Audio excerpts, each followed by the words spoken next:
Bulatkan tekad, kuatkan hati. Negeri ini memanggilmu kawan. Belajar bergerak berbagi untuk negeri. Guru penggerak majukan pendidikan. Guru penggerak menghamba pada murid. Kreatif rancang pembelajaran. Hargai potensi, tingkatkan prestasi.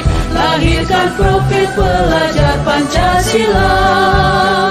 Belajar, bergerak, berbagi untuk negeri. Kita menjalin kolaborasi. Belajar, bergerak, berbagi untuk negeri. Demi bakti pada Ibu Pertiwi.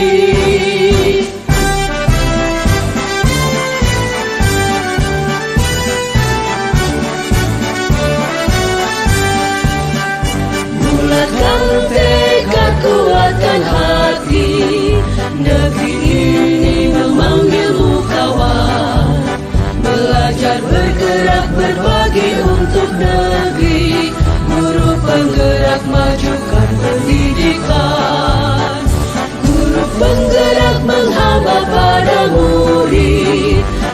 kreatif rancang pembelajaran.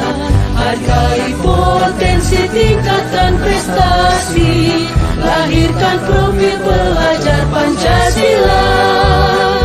Belajar, bergerak, berbagi untuk negeri, kita menjalin kolaborasi.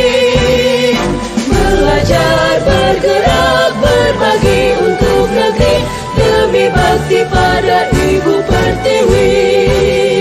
Belajar, bergerak, berbagi untuk negeri, kita menjalin kolaborasi. Belajar, bergerak, berbagi untuk negeri, demi bakti pada Ibu Pertiwi. Demi bakti pada Ibu Pertiwi.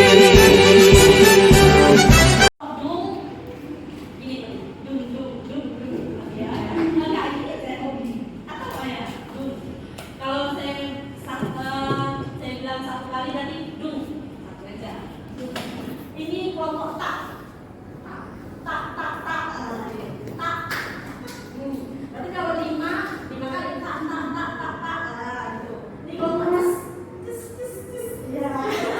Berarti kelompok dung, tak, tes, dung, tak. Oke. Kita mulai ya.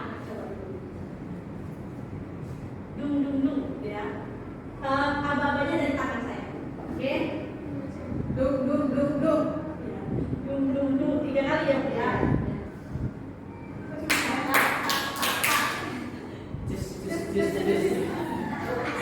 kita mulai. Kita coba berapa tangan ya. Oke. Dung.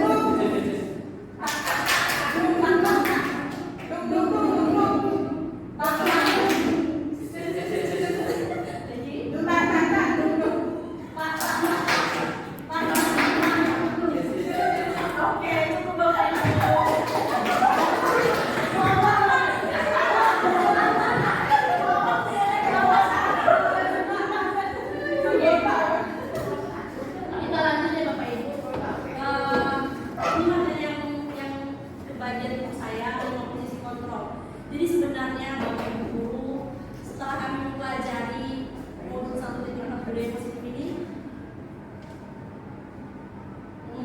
kita sebagai guru ternyata ada 5 posisi kontrol kita.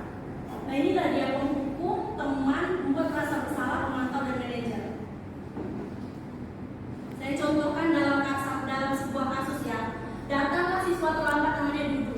Jadi kalau penghukum, duduk, kamu terlambat ya? Sini duduk. Bersihkan lantai 1, lantai 2, nomor 1 ya, sampai bersih yang sepel. Itu tipe penghukum. Lalu yang kedua, tipe pembuat merasa bersalah. Datanglah si ibu terlambat tadi. Duduk, kamu terlambat lagi hari ini. Ya ampun, capek ibu setiap hari nasihatin kamu, terlambat lagi. Kemarin baru terlambat, hari ini terlambat. Ini mengapa lagi terlambat lagi, capek lah ibu duduk. Nah, ini membuat merasa bersalah. Mungkin dari kita ada yang seperti itu ya, Bapak Ibu ya. Iya, membuat merasa bersalah. Iya. Ini yang ketiga,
kita kembali memberi penguatan.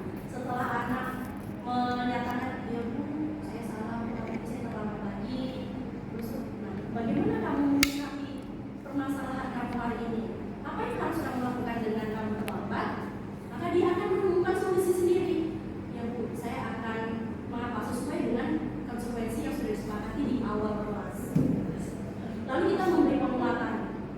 Ibu, setiap orang pasti pernah membuat kesalahan. Namun kesalahan itu jangan sebaiknya tidak diulangi. Kesalahan sekali, 2 kali, jangan sampai 3 kali dulu. Nah, memberi penguatan kepada anak sehingga mereka kembali pada kodrat yang lebih kuat. Gitu. Jadi mereka menemukan solusi atas permasalahannya sendiri, menemukan jawabannya. Nah, ini saya pernyataan. Mari kita diskusikan bersama Bapak Ibu. Kalimat pertama, kamu sudah berjanji tidak akan terlambat lagi. Tapi kenapa ya kamu senang sekali mengecewakan Ibu? Kira-kira posisi siapa yang mengatakan ini? Apakah teman? Apakah posisi sebagai teman, penghukum, pembuat merasa bersalah, pemantau, atau sebagai seorang manajer? Kamu senang sekali mengecewakan Ibu ya? Karena ada kata-kata membuat subjek itu merasa bersalah. Kalimat kedua, kamu selalu yang paling terakhir mengumpulkan tugas. Hukuman. Ya, ini hukuman ya. Nah, nanti kita lihat jawabannya ya. Kalimat ketiga, ayolah lakukan demi ibu atau bapak. Ini teman. Oke, nanti kita lihat jawabannya. Kalimat keempat, apa yang telah kamu lakukan? Apakah kamu tahu konsekuensinya? Kalimat kelima, bagaimana kamu bisa menyelesaikan masalah ini? Manajer. Berikutnya, patuhi aturan saya atau awas bohong. Sudah ketahuan ya. Ya sudah, kali ini tidak apa-apa.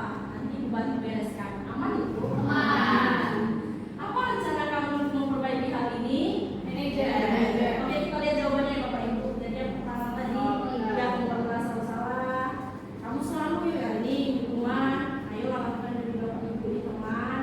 Apakah kamu tahu konsekuensinya ini memantau? Kamu bisa menyelesaikan masalah ini sebagai manajer. Ini patuhi aturan saya hukuman. Selanjutnya ini teman. Apa rencana kamu untuk memperbaiki hal ini sebagai manajer? Oke.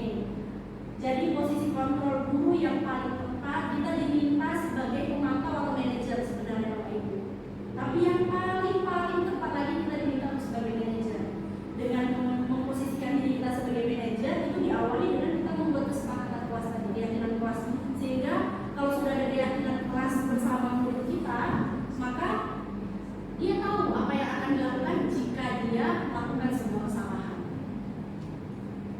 Posisi sebagai manajer, guru berbuat sesuatu bersama murid, mempersilahkan murid mempertanggungjawabkan perilakunya dan murid akan dapat menemukan solusi atas permasalahannya sendiri.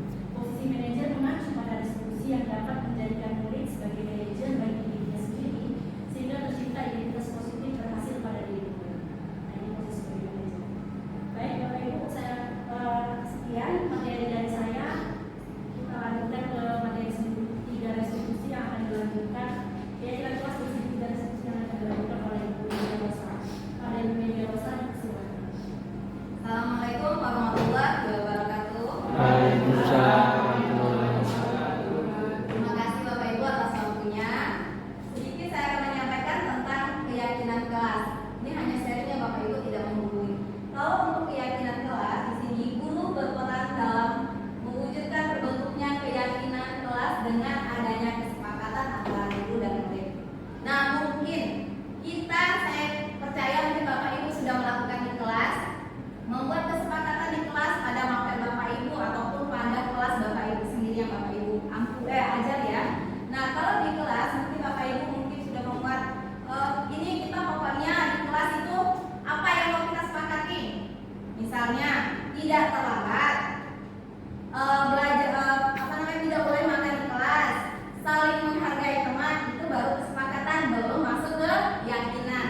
Nah, dikatakan kategori keyakinan itu merubahnya dalam bentuk nilai-nilai kebajikan dan kita ubah dalam bentuk kalimat positif. Contoh tidak terlambat berarti dia harus disiplin. Nah, seperti itu. Untuk keyakinan kelas merupakan pernyataan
Yang ketiga, menanyakan keyakinan dengan tujuan menghasilkan murid yang mandiri dan bertanggung jawab. Karena masih ada waktu, Bapak Ibu, saya sedikit mau praktek sama Pak Edo.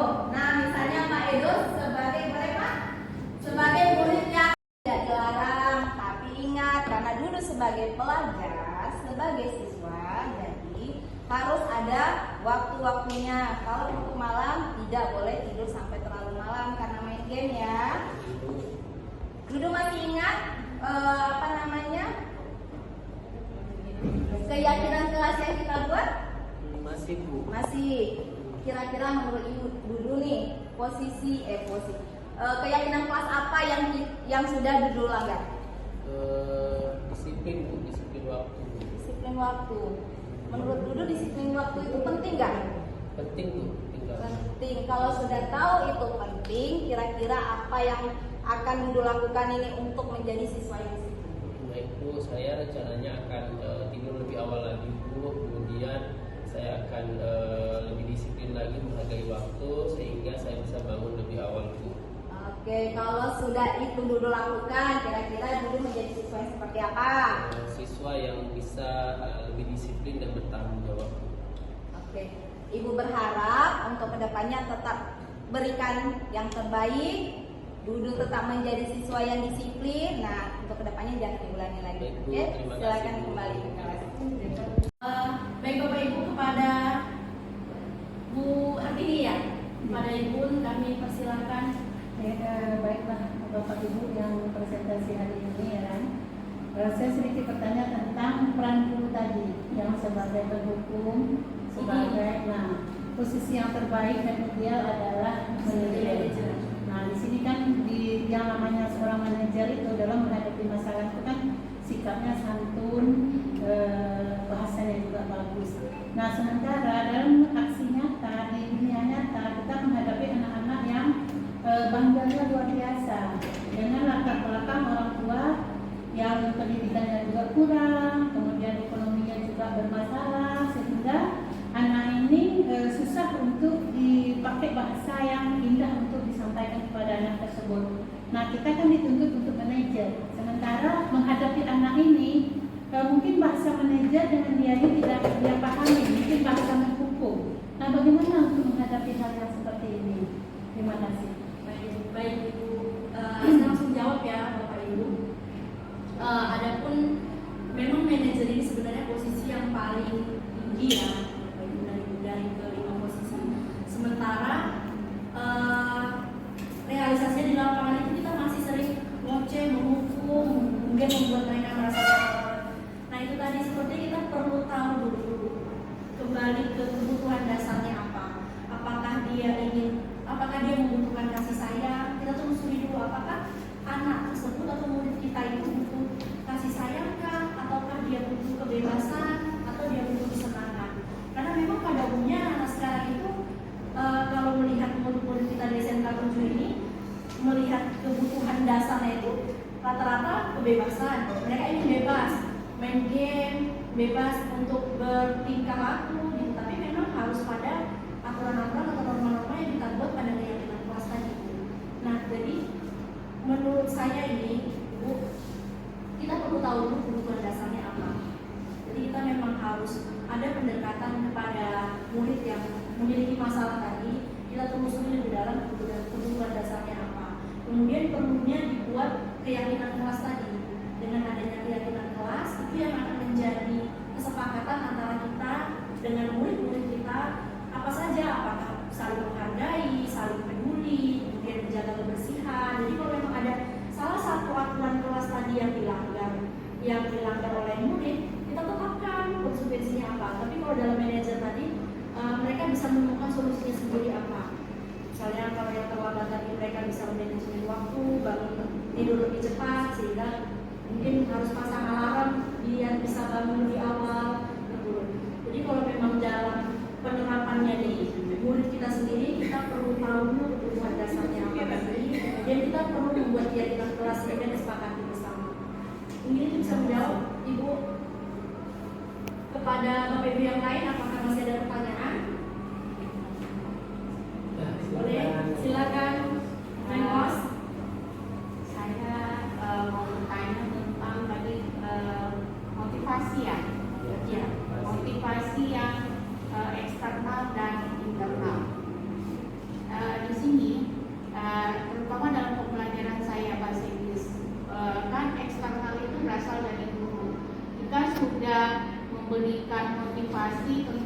pentingnya belajar bahasa Inggris. Nah, bahasa Inggris itu kadang-kadang di beberapa anak itu adalah sulit. Nah, dan untuk diri dia sendiri itu motivasinya kurang. Jadi pertanyaan saya, bagaimana Bapak Ibu solusinya dari motivasi ini biar anak itu, atau bagaimana kita memantaunya supaya motivasi ini terserap dalam diri anak itu untuk mendapatkan pembelajaran yang lebih bagus ke depan. Jadi bagaimana memunculkan Ya, motivasi benar, ya dalam ya. diri gitu kan. Oke, ada mau izin menjawab kepada Via. Via silakan. Assalamualaikum warahmatullahi wabarakatuh. Izin langsung direspon ya Bapak Ibu. Memos, kalau terkait motivasi internal itu kan sebenarnya motivasi dari dalam diri ya. Ini sebenarnya yang perlu kita pahami bersama, yang perlu kita sadari adalah butuh waktu dan proses. Artinya ini bukan kegiatan atau tindakan yang pengen dapat instan hasilnya. Nyambung dikit ke Bu Hartini tadi, yang perlu kita kontrol kan, yang bisa kontrol kan diri kita ya. Jadi yang sebaiknya kita lakukan adalah kita bagaimana mengontrol, bukan bagaimana siswa berperilaku atas kontrol dirinya gitu. Jadi kalau ada sesuatu yang kita harus lookin gitu, lihat ke dalam, bagaimana kita harus menyikapi ini gitu. Makanya kenapa tadi dibilang posisi manajer itu yang paling penting tuh begitu, karena Bapak Ibu mungkin masih teringat atau terkesan waktu Bapak Ibu sekolah dulu ya, mungkin ada perlakuan guru yang tidak menyenangkan, itu masih terekam sampai sekarang. Jadi apapun itu yang terganggu adalah mental siswanya gitu. Jadi yang mau kita kerjakan sekarang itu tidak, hasilnya tidak mesti sekarang gitu. Yang mau kita kerjakan sekarang mungkin hasilnya akan terlihat 5 tahun atau 10 tahun ke depan. Saya Bapak Ibu, apapun yang kita lakukan sekarang, kalau kita tuntutnya hasilnya sekarang juga tidak bisa gitu. Jadi mereka butuh proses, apapun itu. Gak hanya mereka, kita juga demikian gitu. Kita butuh proses, butuh waktu gitu. Jadi yang kita tanam sekarang itu pengennya kita benih gitu, pengennya kita panen gitu. Tapi yang gak mesti di saat itu juga panennya. Bahkan tanaman aja yang dari bibit butuh proses, harus disirami dulu, harus dirawat, maka dia akan tumbuh. Nanti tumbuh pun belum tentu berbuah ya, harus dipupuk lagi dan lain sebagainya gitu. Jadi saya percaya, maksudnya yang di sini yang mau kita tekankan adalah bagaimana kita, bukan bagaimana murid gitu. Bagaimana kita menyikapi apa-apa yang terjadi di sekolah terkait terlebihnya murid karena kita sebagai guru. Nah, untuk motivasi internal lagi, Memos kalau di dalam proses pembelajaran itu banyak banget yang mesti kita kupas gitu ya. Kenapa? Karena untuk memunculkan suatu motivasi internal kita harus refleksi dulu bagaimana pembelajaran kita di kelas gitu, sehingga memunculkan motivasi internal gitu. Ada kebutuhan yang harus dipenuhi lagi. Apakah yang kita lakukan di kelas sudah memenuhi kebutuhan mereka? Nah, jadi kita harus menanyakannya kepada diri kita lagi nih. Sudah kita penuhi belum? Anak-anak yang gaya belajarnya kinestetik, sementara kita belajarnya audio, terpenuhi nggak kira-kira? Tidak terpenuhi. Sementara dia kinestetik, yang kita lakukan dari A sampai Z audio, atau yang kita lakukan dari A sampai Z visual, nggak terpenuhi gitu. Jadi kok nggak aktif? Ya ayo, kenapa nggak aktifnya ini kita cari lagi. Carinya ke siapa? Ke kita nih. Ke kita. Kenapa dia nggak aktif ya? Gaya belajarnya apa ya? Kebutuhannya apa ya? Yang dia perlukan apa nih? Gitu. Atau memang bisa jadi asesmen kognitifnya belum terpenuhi, belum fase yang seharusnya dipelajari yang kita ajarkan gitu. Dia belum sanggup gitu, tapi kita sudah ajarkan nih. Sehingga nggak nyambung, dia nggak memiliki kemampuan kognitif yang baik untuk mensupport pembelajaran di sekolah, di kelas yang kita lakukan gitu. Jadi butuh usaha sebenarnya untuk memunculkan motivasi internal. Kalau mau dirunut langkahnya bagaimana akan sangat panjang. Yang paling sekali ya butuh adanya asesmen awal. Asesmen awalnya ada asesmen diagnostik awal, ada kognitif dan non kognitif. Non kognitif itu banyak hal terkait dengan gaya belajar mereka, kemampuannya mereka ini kan kemampuan kecerdasan majelis itu kan ada banyak ya, ada kemampuan matematis, ada dan lain sebagainya gitu. Lalu asesmen diagnostik kognitif gitu. Kognitif ini terkait yang materi mau kita ajarkan nih. Jadi kalau saya boleh sharing sedikit nih Bapak Ibu, ada di sekolah swasta, SMK swasta daerah Jawa, saya lupa nama sekolahnya, ini saya juga dengar cerita bahwasanya mereka selama 3 bulan pertama itu tidak melakukan proses pembelajaran. Yang mereka lakukan adalah menyamakan fase. Jadi anak-anak yang baru datang sekarang yang di kelas 10, ini fasenya pasti berbeda-beda nih. Ada yang masih di fase B, ada yang masih di fase C, bahkan ada yang masih di fase B gitu ya.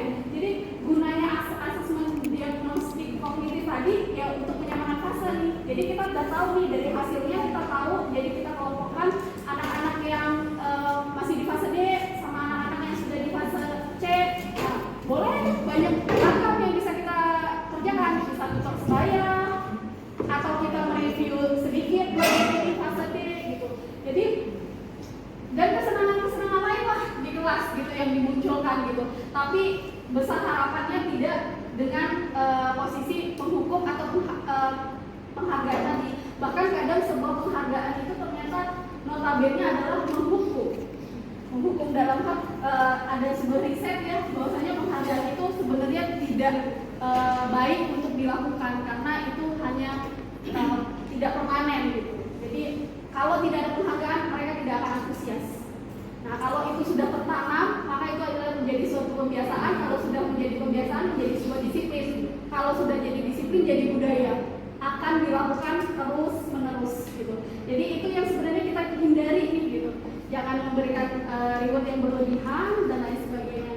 Semangat Memos. Saya yakin dan percaya kalau kita diri kitanya kita paham, kita tahu apa yang pengen kita sampaikan ke anak-anak, insyaallah mereka akan dapat kok energi positifnya itu pasti akan diterima baik dengan mereka. Walaupun tidak sekarang, bisa jadi 5 sampai 10 tahun ke depan akan kelihatan hasilnya. Terutama anak laki-laki nih, kalau sekarang nggak kelihatan pinternya, nanti pas zamannya kuliah baru kelihatan karena disitulah otak kanan dan otak kirinya sudah mulai seimbang. Baru kelihatan keren nih anak-anak laki-laki di universitas baru kelihatan keren. Kalau di sekarang mungkin belum gitu. Tapi ya Tambahannya ya menerapkan pembelajaran berdiferensiasi ya Bapak Ibu. Jadi kalau memang kita tidak memaksakan anak-anak untuk mengumpulkan tugas dengan satu poin yang sama. Kalau memang anak-anak audio berarti dia mengumpulkan dengan ya cara dia mengolah suaranya gitu. Kalau yang video dia membuat video gitu. Jadi kalau mungkin ada yang bisa mengumpulkan dengan bahan-bahan yang lain yang tidak estetik mungkin dengan gerakan gitu. Jadi dengan pembelajaran berdiferensiasi mungkin bisa memunculkan motivasi internal tadi. Baik Bapak Ibu, apakah ada yang ingin memberikan pertanyaan kembali mengenai materi yang sudah kami berikan? Cukup? Cukup, ada yang mau disampaikan lagi? Bapak Ibu CDP? Cukup? Oke. Maka demikianlah kegiatan diseminasi mengenai aksi nyata bonus 1.4 budaya positif. Ini yang sudah kami pelajari selama kurang lebih 2 minggu Bapak Ibu mengenai budaya positif. Setelah berjalannya kegiatan JGP hampir 2 bulan, semoga ilmu yang sudah kami berikan ini bisa memberikan manfaat untuk Bapak Ibu. Dengan keterbatasan waktu, kami meminta maaf padahal sebenarnya banyak materi yang harus kami sampaikan lagi, tapi semoga kita bisa berdiskusi pada waktu dan kesempatan yang lain. Untuk menutup kegiatan ini kita minta untuk foto sama Bapak Ibu untuk kenang-kenangan yang akan kami unggah di forum di LMS kami. Udah.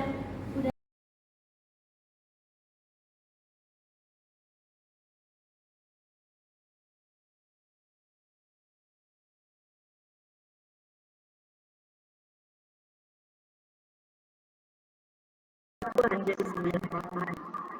Ungkapan di akhir sangat kreatif. Perkenalkan kami JGP Angkatan 8, maksud diseminasi budaya positif. Bapak Ibu, perkenalkan kami JGP Angkatan 8 SMK Negeri 7 Batam.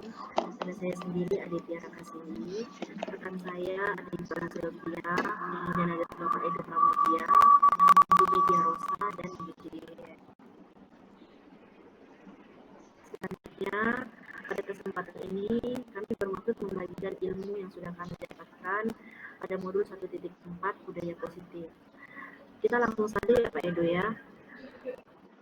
Materi pertama akan disampaikan oleh Pak Edo mengenai perubahan paradigma. Kepada Pak Edo, saya persilakan. Baik, terima kasih kepada Bu Ade yang sudah memimpin kegiatan Bapak Ibu. Baik Bapak Ibu, saya ucapkan Assalamualaikum warahmatullahi wabarakatuh. Selamat siang Bapak. Waalaikumsalam warahmatullahi wabarakatuh. Selamat siang Bapak Ibu semuanya yang sudah hadir. Saya ucapkan Kelihatan, terima Kak. kasih kehadiran Bapak Ibu. Sudah kelihatan Kak? Baik Bapak Ibu, kami dari CGP Kak Irian. Angkatan 8 ingin Kelihatan. berdiskusi berbagi praktik baik kepada Bapak Ibu tentang budaya positif ya Bapak Ibu, tentang budaya positif yang akan kita terapkan di SMK Negeri 7 Batam sekolah kita. Baik Bapak Ibu, sebelumnya di sini ada materi saya akan sampaikan yaitu tentang perubahan paradigma ya Bapak Ibu. Di sini saya akan menyampaikan sedikit.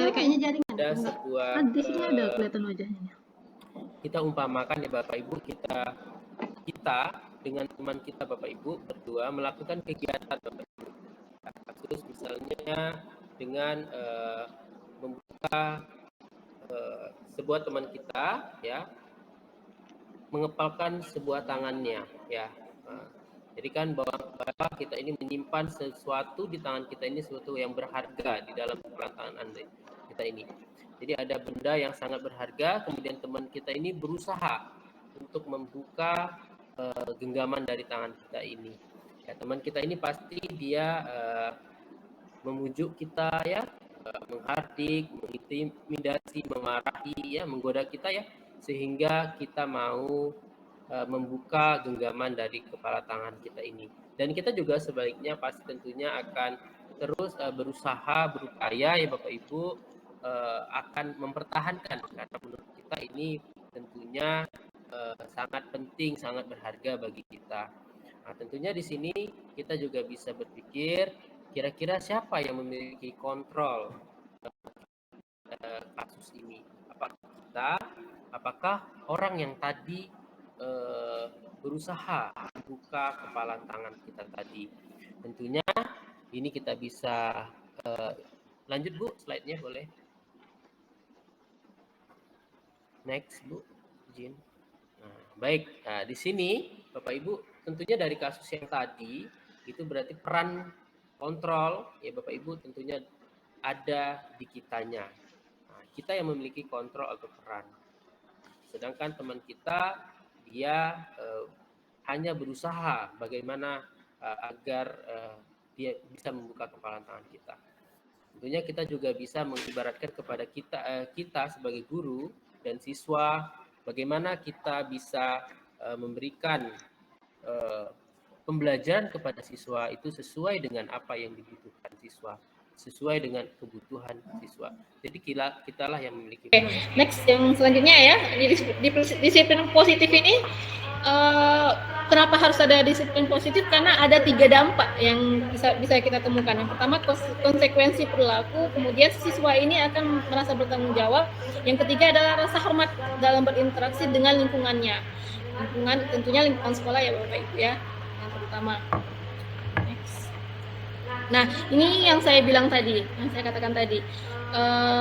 Inilah roadmap dari disiplin positif. Pertama, kesepakatan kelas, disiplin positif di kelas, di sekolah, kemudian akan lahir menjadi budaya positif.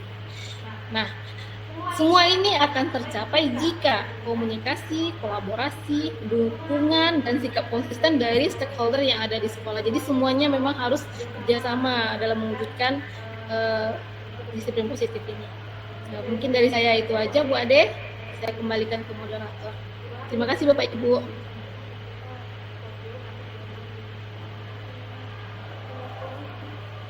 Sampai ke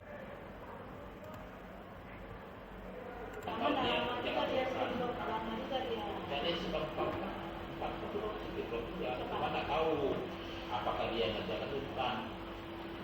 Pak sebentar ya, kami lagi sikung. Iya sebentar ya Pak ya.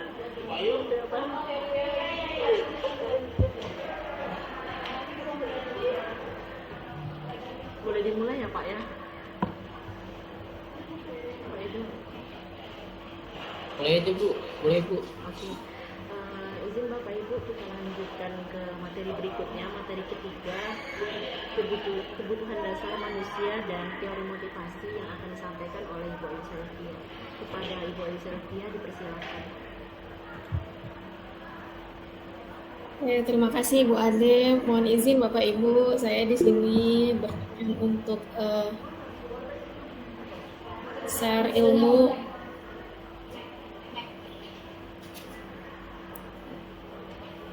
Mohon izin Bapak Ibu, saya ulangi kembali.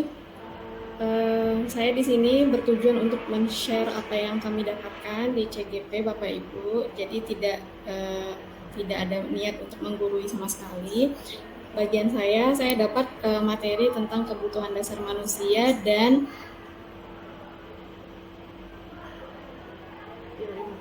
satu lagi motivasi perilaku manusia.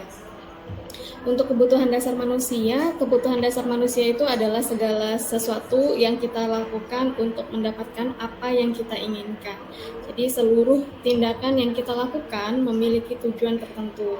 Semua usaha terbaik yang kita lakukan adalah dalam rangka agar kebutuhan dasar kita terpenuhi dengan baik.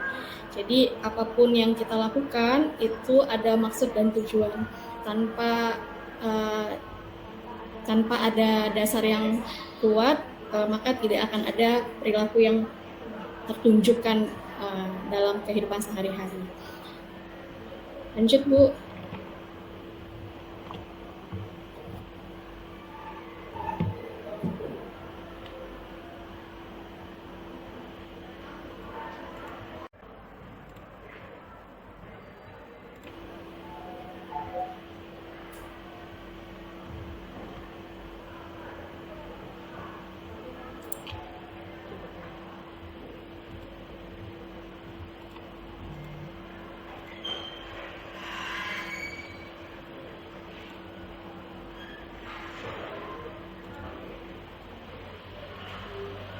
Oke, maaf terpotong slide presentasinya Bapak Ibu. Kita lanjut Bapak Ibu. Nah, terkait dengan kebutuhan dasar manusia itu ada 5. Jadi yang pertama ada bertahan hidup, ada kasih sayang dan rasa diterima, 3 ada penguasaan, 4 ada kebebasan, yang kelima ada kesenangan. Apa saja ini dan bagaimana bentuknya? Yang pertama kita akan mempelajari terkait dengan bertahan hidup. Bertahan hidup ini seperti makanan, pakaian, tempat tinggal, keamanan, dan kesehatan. Ini adalah kebutuhan dasar untuk bertahan hidup. Lalu ada kebutuhan dasar yang kedua, yaitu kasih sayang dan rasa diterima. Seperti apa? Seperti rasa diterima, rasa diperdulikan, rasa berbagi, kerjasama dalam bagian dalam kelompok, menjadi suatu bagian dalam kelompok. Nah, ini merupakan kebutuhan terkait dengan kasih sayang dan rasa diterima. Lalu yang ketiga ada kebutuhan penguasaan, seperti bentuknya ada penguasaan seperti harga diri, keinginan untuk dianggap memimpin, lalu berprestasi, diakui dan didengar oleh orang lain. Yang keempat ada kebutuhan dasar kebebasan. Mandiri, seperti memiliki pilihan, mencoba hal yang baru, mampu mengendalikan arah dirinya. Jadi termasuk jika kita memiliki suatu pilihan, terus kita memilih sesuatu, itu merupakan kebutuhan, kita memenuhi kebutuhan dasar kebebasan kita. Yang terakhir ada kebutuhan dasar kesenangan, seperti bermain, antusias, dan tertawa. Nah, 5 kebutuhan dasar inilah yang menjadi dasar atas suatu perilaku yang terlihat nyata dalam kehidupan sehari-hari. Jadi, setiap perilaku yang terjadi itu pasti ada alasan di balik perilaku itu terjadi. Artinya besar kemungkinan jika perilaku itu terjadi semuanya adalah untuk memenuhi kebutuhan dasar manusia. Nah, kebutuhan dasar manusia ini secara umum Bapak Ibu tidak hanya untuk murid saja, tapi untuk kita juga yang orang dewasa ini juga berlaku. Kadang-kadang ada hal perilaku kita yang kita lakukan itu sebenarnya untuk memenuhi kebutuhan dasar kita sebagai manusia. Lanjut.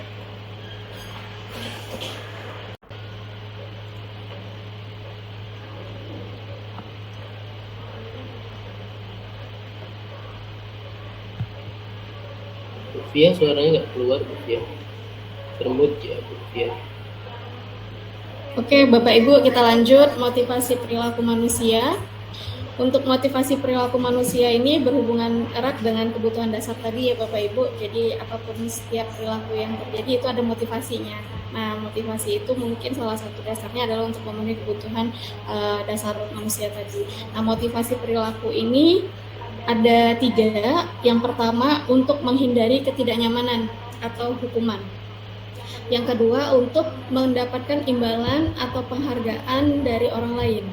Nah, yang ketiga untuk menjadi orang yang mereka inginkan dan menghargai diri sendiri dengan nilai-nilai yang mereka percaya. Jadi ada 3 motivasi ini, di mana ketiga motivasi ini nanti masuk ke dalam 2 kategori. Ada yang namanya motivasi internal dan ada yang namanya motivasi eksternal. Untuk menghindari ketidaknyamanan atau hukuman, dan yang kedua untuk mendapatkan imbalan atau penghargaan dari orang lain, ini merupakan motivasi eksternal. Motivasi yang terbentuk dari dorongan luar ya Bapak Ibu.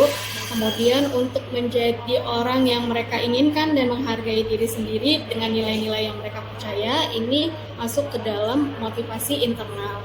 Motivasi yang memang lahir dari dorongan dari dalam diri sendiri. Lanjut Bu Ade.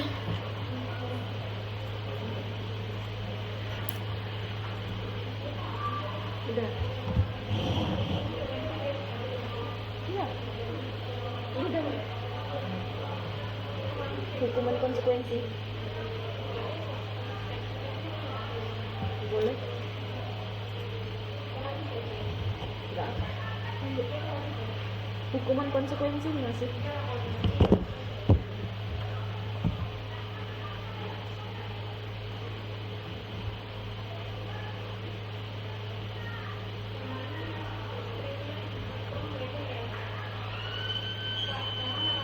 Reason law. Udah ya Nurul ya?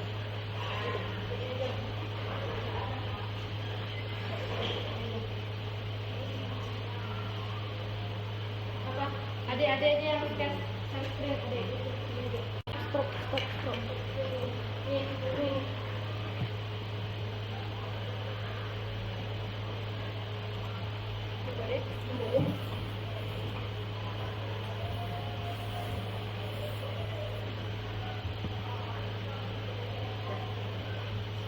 Oke, lanjut ya Bapak Ibu.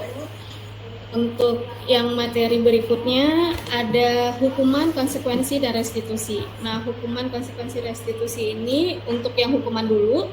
Hukuman ini biasanya tidak terencana atau tiba-tiba. Lalu murid tidak tahu apa yang akan terjadi dan tidak dilibatkan. Artinya hukuman yang sudah ditentukan untuk mereka kerjakan itu mereka tidak dilibatkan dalam kesepakatan awalnya gitu. Lalu bersifat satu arah. Jadi seperti instruksi yang dipaksa untuk dikerjakan. Lalu yang berikutnya ada berupa hukuman fisik atau psikis. Seperti mungkin datang terlambat tapi dihukumnya fisik gitu. Disuruh lari atau disuruh push up dan lain sebagainya. Ini kan karena sebenarnya kan nggak nyambung ya Bapak Ibu ya. Dia datang terlambat gitu ya. Nah, itu untuk hukuman. Terus ada konsekuensi. Konsekuensi ini seperti yang pertama terencana dan disepakati sesuai dengan peraturan. Nah, yang namanya konsekuensi jadi sudah disepakati di awal. Andai misalkan siswa datang terlambat, maka konsekuensi yang akan diterima adalah A gitu ya. Jadi itu sudah disepakati bersama, lalu dikerjakan bersama-sama kalau itu terjadi. Kemudian murid tetap dibuat merasa tidak nyaman. Jadi apapun itu konsekuensinya perasaan murid tuh tetap tidak nyaman. terkait apapun konsekuensi yang sudah disepakati gitu. Jadi walaupun sudah disepakati, seolah-olah kesepakatannya lebih menguntungkan satu pihak gitu. Sementara mungkin murid merasa tidak nyaman dengan itu. Kemudian yang ketiga, sikap guru selalu memonitor murid. Jadi selalu memonitor atau mengawasi murid. Kemudian ada konsep yang ketiga, yaitu restitusi. Nah, restitusi ini proses menciptakan kondisi bagi murid untuk memperbaiki kesalahannya. Jadi kita menciptakan suatu siklus atau kondisi di mana di dalam itu kita berproses untuk memperbaiki kesalahan murid. Yang kedua, ada proses kolaboratif. Jadi ada kerjasama yang baik yang mengajarkan murid untuk mencari solusi sendiri atas permasalahan yang sedang dia hadapi. Jadi murid diajarkan untuk memiliki nilai mandiri untuk menemukan solusi atas permasalahannya dengan cara berkolaborasi. Mungkin demikian Bapak Ibu materi yang dapat saya sampaikan. Saya kembalikan ke moderator. Terima kasih, semangat selalu, salam hebat untuk kita semua. Ibu Ayu Sylvia. Kita lanjut ke materi berikutnya Bapak Ibu, ada materi keempat yaitu 5 posisi kontrol. Ini saya sendiri yang akan menyampaikan materi ini, yaitu posisi kontrol guru. Nah, jadi pada dasarnya Bapak Ibu, setiap kita guru ini ternyata ada 5 posisi kontrol yang bisa kita terapkan dalam menghadapi permasalahan dengan murid. Apabila menyikapi murid yang terlambat, murid yang berbuat tidak sesuai dengan aturan, kemudian murid yang melanggar, nah kita bisa menerapkan 5 posisi kontrol ini. Namun posisi kontrol yang paling tepat nanti akan saya jelaskan. Adapun 5 posisi kontrol guru, yang pertama adalah sebagai penghukum. Nah, ini masih sering banget kita temui di sekitar kita, bagaimana guru menjadi seorang penghukum. Misalnya ada siswa yang terlambat mengerjakan tugas, lalu diberi hukuman, bisa berupa hukuman fisik, bisa berupa hukuman psikis. Nah, ternyata posisi kontrol ini sangat tidak tepat digunakan Bapak Ibu. Nggak dengar loh suara Bu Ading. Kurang dengar. Oke, Mem, sebentar ya. Guru sebagai penghukum ini biasanya selalu langsung memberikan hukuman secara tiba-tiba apabila murid melakukan pelanggaran. Misalnya dengan memberikan hukuman, ada siswa yang terlambat misalnya, langsung diberi hukuman tanpa membicarakan dulu konsekuensi yang harus mereka kerjakan. Ini teori posisi kontrol guru sebagai penghukum. Lalu ada posisi kontrol guru sebagai pembuat merasa bersalah. Nah, pembuat merasa bersalah ini biasanya kalimatnya itu seperti, nah kan sudah ibu kasih tahu berkali-kali, masa harus diulangi lagi kesalahannya. Nah, itu posisi kontrol sebagai pembuat merasa bersalah. Nah, ini juga masih sering kita temui di sekitar kita Bapak Ibu, posisi kontrol ini yang mana murid menjadi merasa tidak enak, kemudian merasa minder dengan posisi kontrol seperti ini. Kemudian ada posisi kontrol yang ketiga, yaitu sebagai teman. Guru menempatkan dirinya sebagai teman dengan muridnya dengan bahasa yang santai, kemudian lebih mengamankan murid apabila terdapat permasalahan yang sedang dihadapinya. Nah, ini posisi kontrol sebagai teman. Kemudian ada posisi kontrol sebagai pemantau. Pemantau ini guru menempatkan dirinya dalam memantau anak-anaknya sesuai dengan kesepakatan yang sudah disepakati dalam kesepakatan kelas yang dibuat bersama dengan murid. Posisi kontrol yang terakhir adalah sebagai manajer. Nah, sebagai manajer ini guru menempatkan dirinya seperti seorang manajer, mengontrol kondisi murid apabila menyikapi masalah, kemudian memberikan penguatan kepada murid sehingga mereka kembali dengan posisi yang lebih kuat lagi. Nah, selanjutnya ini ada pernyataan-pernyataan Bapak Ibu. Kita perhatikan dengan seksama. Kalimat pertama, ini pernyataan kira-kira siapa yang mengatakannya. Kalimat pertama, kamu sudah berjanji tidak akan terlambat lagi. Tapi kenapa ya? Aku senang sekali membicarakan itu. teman. Bu Ade masih kemut. Nah, ini pernyataan kedua. Kamu selalu yang paling terakhir mengumpulkan tugas.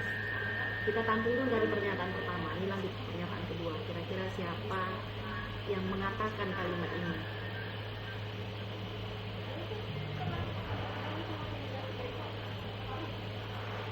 Kita lanjut ya, ini Bapak Ibu bisa tebak-tebakan dulu. Kalimat ketiga, ayolah lakukan demi ibu atau bapak. Kalimat keempat, apa yang telah kamu lakukan? Apakah kamu tahu konsekuensinya? Kalimat berikutnya, bagaimana kamu bisa menyelesaikan masalah ini? Kemudian, patuhi aturan saya. Kalau tidak, awas. Nah, ini sudah ketahuan ya siapa yang mengatakan kalimat ini. Lalu berikutnya, ya sudah, kali ini tidak apa-apa, nanti ibu bantu bereskan, aman itu. Bu Ade, Ya. suaranya nggak kedengeran.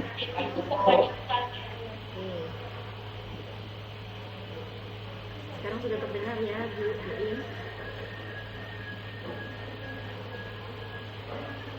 Belum, Bu.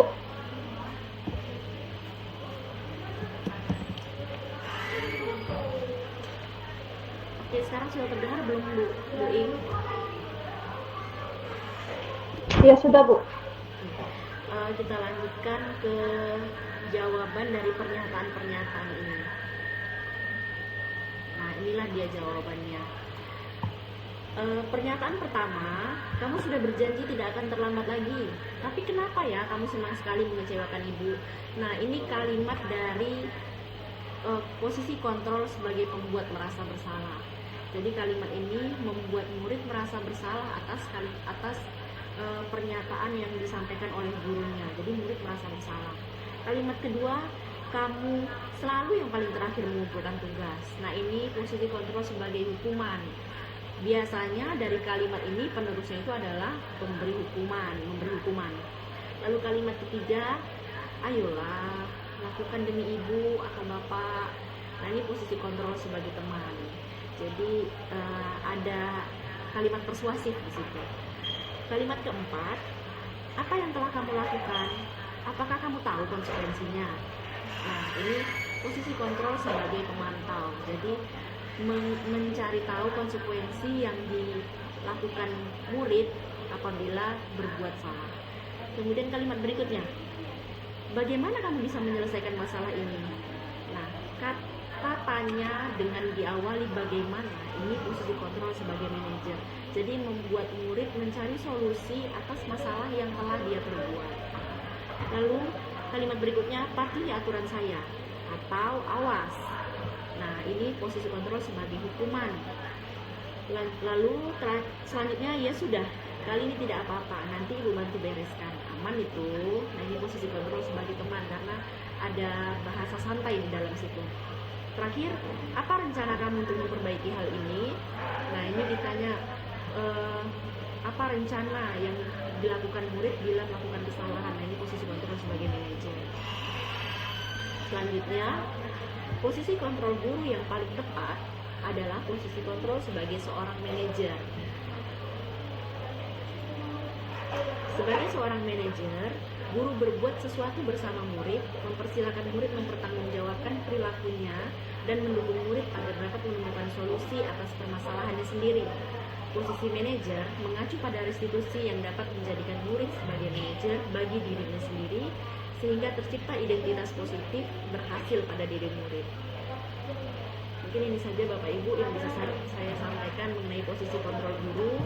Materi selanjutnya akan disampaikan oleh Ibu Media Rosa mengenai keyakinan kelas dan segitiga restitusi. Kepada Ibu Media Rosa, saya persilakan. Assalamualaikum warahmatullahi wabarakatuh. Izin Bapak Ibu, terima kasih atas kesempatan yang diberikan.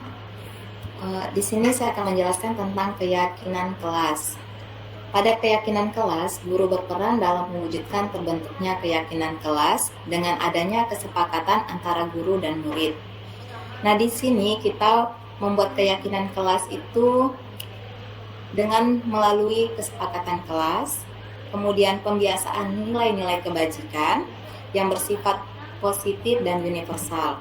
Nah, untuk keyakinan kelas merupakan pernyataan universal yang mudah diingat, dipahami, dan mudah diterapkan dalam lingkungan kelas atau sekolah. Saya yakin Bapak Ibu juga pasti untuk pertama masuk di kelas juga membuat kesepakatan kelas. Nah, itu juga sudah merupakan disiplin positif. Keyakinan kelas yang kita buat itu bersama murid harus berdasarkan kesepakatan bersama antara guru dan muridnya, di mana kesepakatan itu kita buat untuk menjadi tujuan akhirnya adalah menjadi keyakinan kelas. Boleh lanjut Ibu?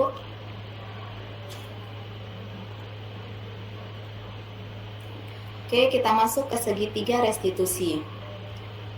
Segitiga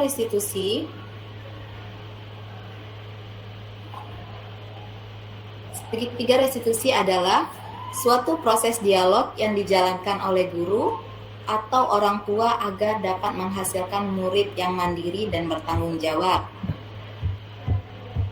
Saat guru di posisi manajer, aspek yang dikembangkan pada murid adalah motivasi intrinsik.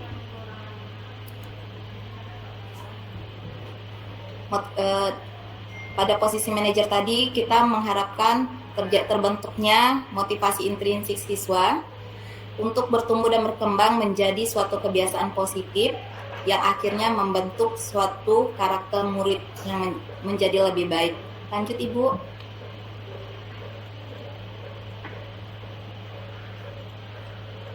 Oke, ini segitiga restitusi. Guru berperan sebagai manajer menggunakan segitiga restitusi dalam menyelesaikan masalah melalui 3 tahapan, yaitu menstabilkan identitas, memvalidasi tindakan yang salah, menanyakan keyakinan dengan tujuan menghasilkan murid yang mandiri dan bertanggung jawab.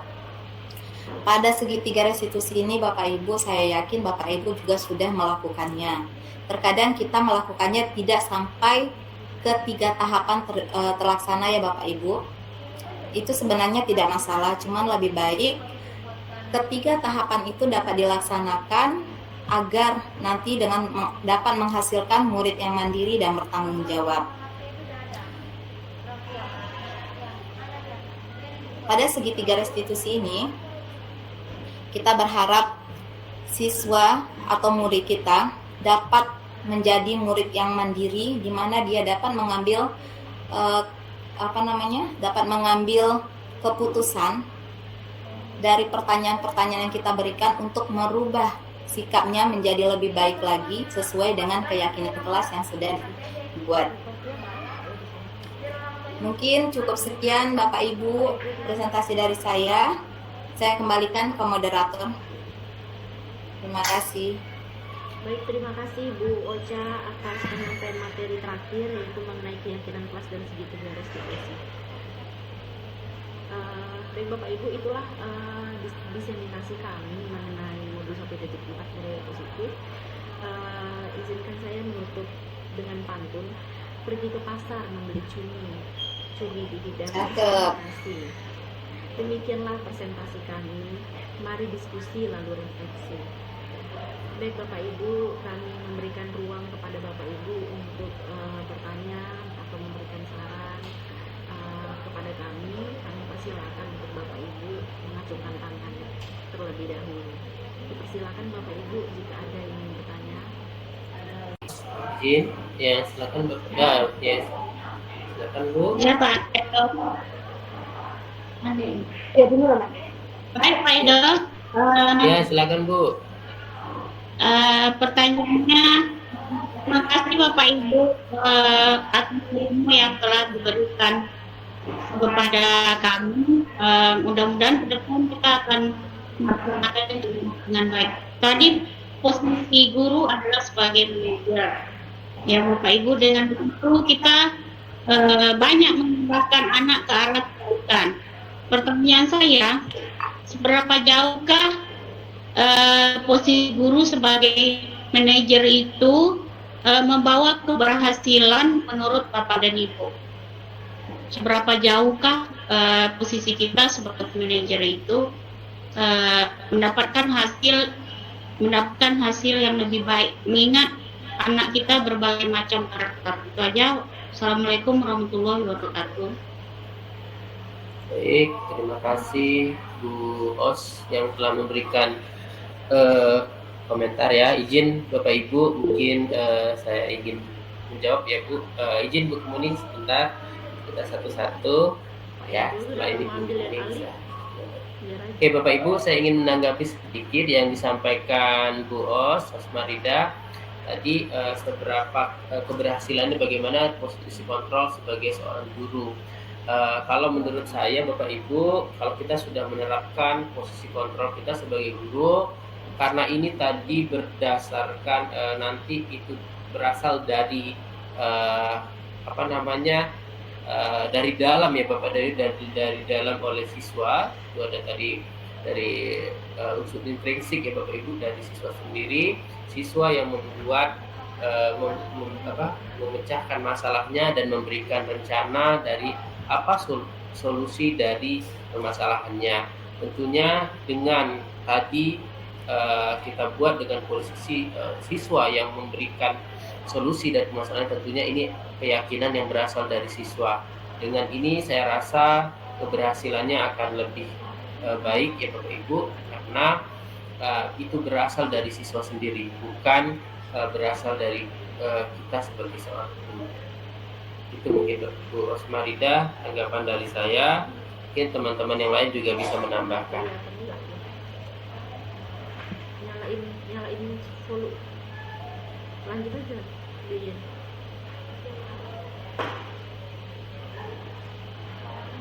Belum sampai suaranya.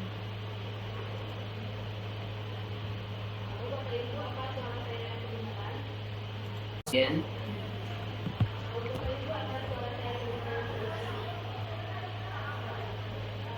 Halo Bapak Ibu. Ibu. Baik.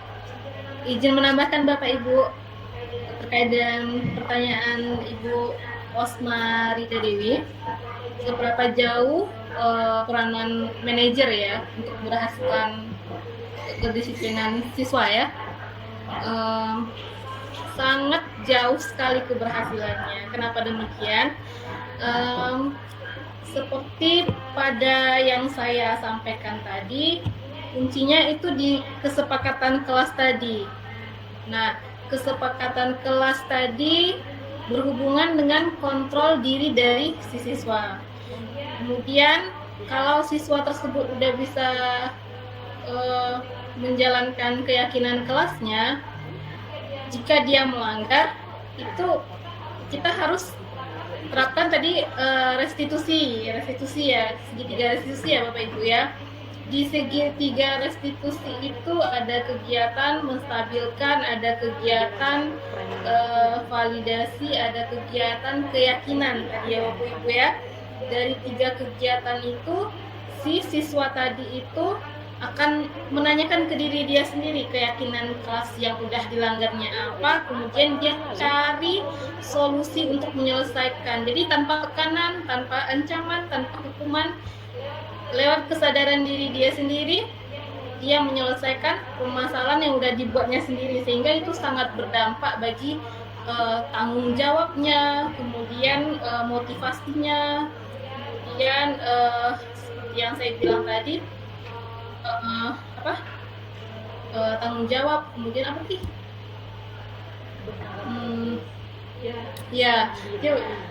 Dia mandiri gitu. Nah, jadi guru di sini dia tidak perlu menekan lagi, dia sudah, siswa ini udah bisa langsung tahu salahnya apa, kemudian bagaimana pemecahan masalah yang udah dibuatnya gitu. Jadi sangat berpengaruh sekali ketimbang kita menghukum siswa. Kamu salah, kamu dihukum begini. Yang ada hanya menimbulkan sakit hati siswa, meninggalkan kesan-kesan yang tidak mengenakan bagi siswa, dan gurunya pun merasa bersalah telah menghukum siswa. Nah, mungkin dari saya begitu aja, Bapak Ibu. Kalau ada tambahan mungkin kita sama-sama jawab. Terima kasih Bapak Ibu, saya kembalikan ke moderator. Baik, terima kasih Bu Ilian. Bu Kemuning angkat tangan itu, silakan Bu Kemuning berbicara. Oke, Bu Ade, terima kasih. Assalamualaikum warahmatullahi wabarakatuh. Waalaikumsalam warahmatullahi wabarakatuh. Ya, izin bertanya, bagaimana jika kita sudah melakukan restitusi tapi murid masih melakukan hal yang sama? Terima kasih atas pertanyaannya Bu Kuning. Untuk Bapak Ibu, ada yang bisa menjawab? Rekan-rekan CGP yang akan menjawab. Izin Ibu, boleh saya menanggapi dari Bu Kemuning? Boleh, silakan Bu Ocha. Oke, sedikit menanggapi Bu Kemuning terkait pertanyaan Bu Kemuning tadi, bagaimana jika kita sudah melakukan restitusi tapi siswa masih melakukan hal yang sama, seperti itu ya Bu Kemuning ya. Nah, kalau menurut saya yang namanya kita di sekolah ini restitusi itu kan baru proses itu tidak mungkin langsung berhasil. Kalau langsung berhasil ya alhamdulillah, itu poin baik.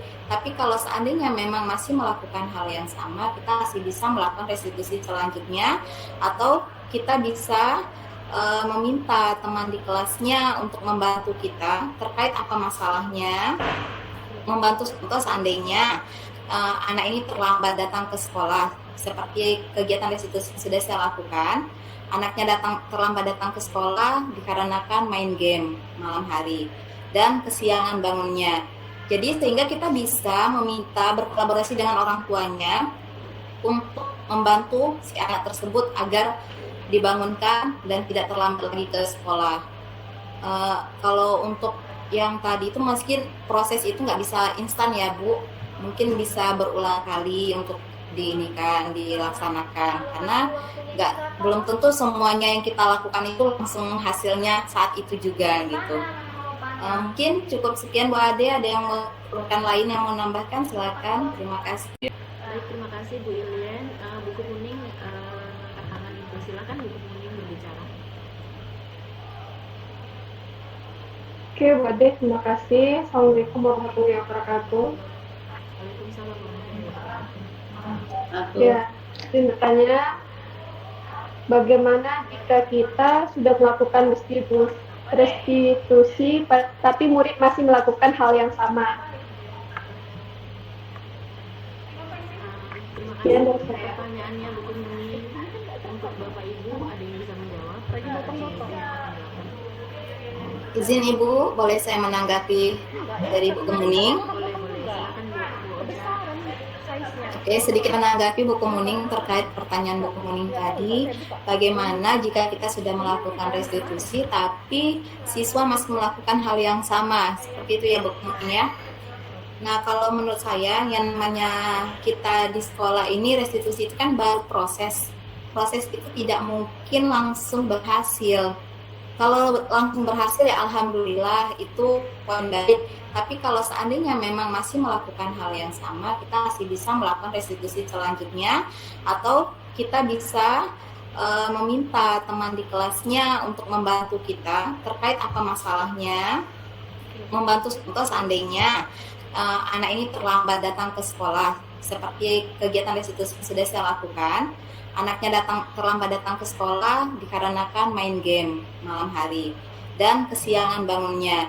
Jadi sehingga kita bisa meminta berkolaborasi dengan orang tuanya untuk membantu si anak tersebut agar dibangunkan dan tidak terlambat lagi ke sekolah. Kalau untuk yang tadi itu mungkin proses itu nggak bisa instan ya Bu, mungkin bisa berulang kali untuk dilaksanakan, karena belum tentu semuanya yang kita lakukan itu langsung hasilnya saat itu juga gitu. Mungkin cukup sekian Bu Ade, ada yang rekan lain yang mau nambahkan, silakan. Terima kasih. Assalamualaikum warahmatullahi wabarakatuh. Waalaikumsalam warahmatullahi wabarakatuh. Terima kasih Bu Ocha. Mungkin ada Bapak Ibu yang ingin menambahkan atau memberikan penguatan atas pertanyaan yang disampaikan Bu Kemuning.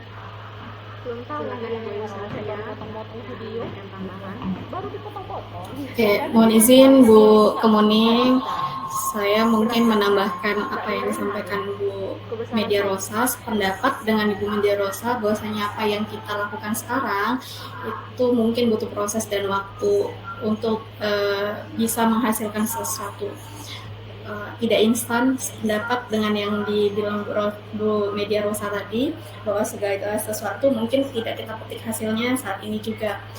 kalaupun andai kita sudah di dalam posisi manajer, kita melakukan segitiga restitusi dan lalu masih ada pengulangan kesalahan kembali yang dilakukan oleh murid, kita akan melakukan pengulangan lagi.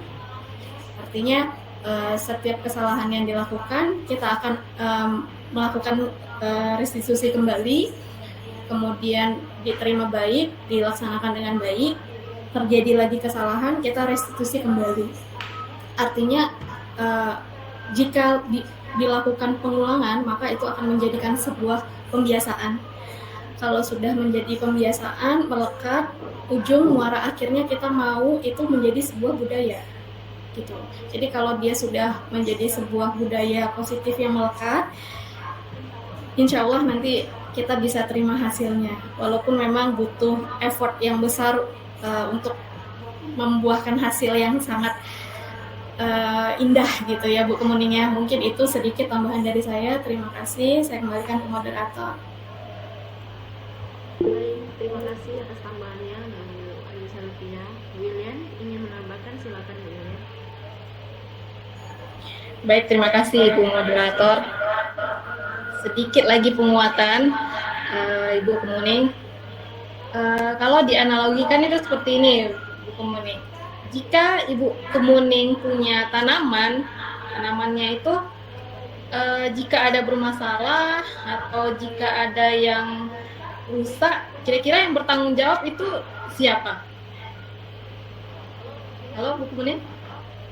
Iya Bu.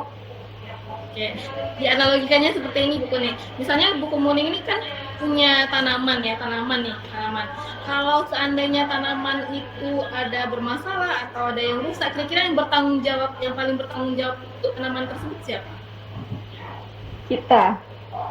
Nah, berarti kalau misalnya ada ulat, seandainya ada ulat tuh, Bu Kemuning akan ngelakuin apa gitu? Membersihkannya dari serangga dan ulat-ulat tersebut. Nah, begitu juga dengan siswa yang bermasalah tadi Bu Kemuning. Jadi kita yang ibaratnya walaupun kita menemukan jalan ini nggak berhasil, kita cari cara lain supaya tumbuhan tersebut kembali sehat walafiat gitu ya Bu Kemuning ya. Jadi kalau misalnya nggak berhasil segitiga restitusinya, berarti seperti kata Bu Fia, ulang lagi, cari lagi cara yang lain gitu. Walaupun tidak mudah ya Bapak Ibu ya untuk menyelesaikan suatu permasalahan pada anak kita ya. Mungkin dari saya itu aja, diibaratkan seperti tumbuhan kita rawat dia, kita tanam dia, oh dia berulat, kita kasihlah racun serangga atau apa gitu. Kira-kira begitu Bu. Terima kasih. Ya, terima kasih Bu Ocha, Bu Ilian, sama Bu Ayu. Baik, terima kasih atas penguatan yang diberikan oleh Bu Ilian. Baik Bapak Ibu, sepertinya kita terbatas dengan waktu dalam ruang daring diseminasi aksi nyata modul 1.4 budaya positif ini, karena waktu yang tersisa 9 menit lagi. Jadi saya cukupkan sampai di sini untuk sesi tanya jawab kita. Izinkan saya memberikan penguatan mengutip dari kalimat Ki Hajar Dewantara, Bapak pendidikan kita. Anak-anak hidup dan tumbuh sesuai kodratnya sendiri. Pendidik hanya dapat merawat dan menuntun tumbuhnya kodrat itu. Jadi anak terlahir dengan kodrat alam bawaannya sesuai bakat dan potensi yang dimilikinya. Kita sebagai guru hanya bisa merawat, menuntun tumbuhnya itu sesuai dengan kodratnya masing-masing. Semoga dengan niat baik kita sebagai guru untuk menciptakan budaya positif di sekolah kita, SMK Negeri 7 Batam, dapat terwujud kelak. Kami mengucapkan terima kasih atas partisipasi Bapak Ibu mengikuti kegiatan kami dalam kegiatan diseminasi aksi nyata modul 1.4 budaya positif ini. Kami akhiri kegiatan ini dengan kegiatan dokumentasi ya Bapak Ibu. Izin Bapak Ibu menyalakan kamera untuk kami ambil dokumentasinya.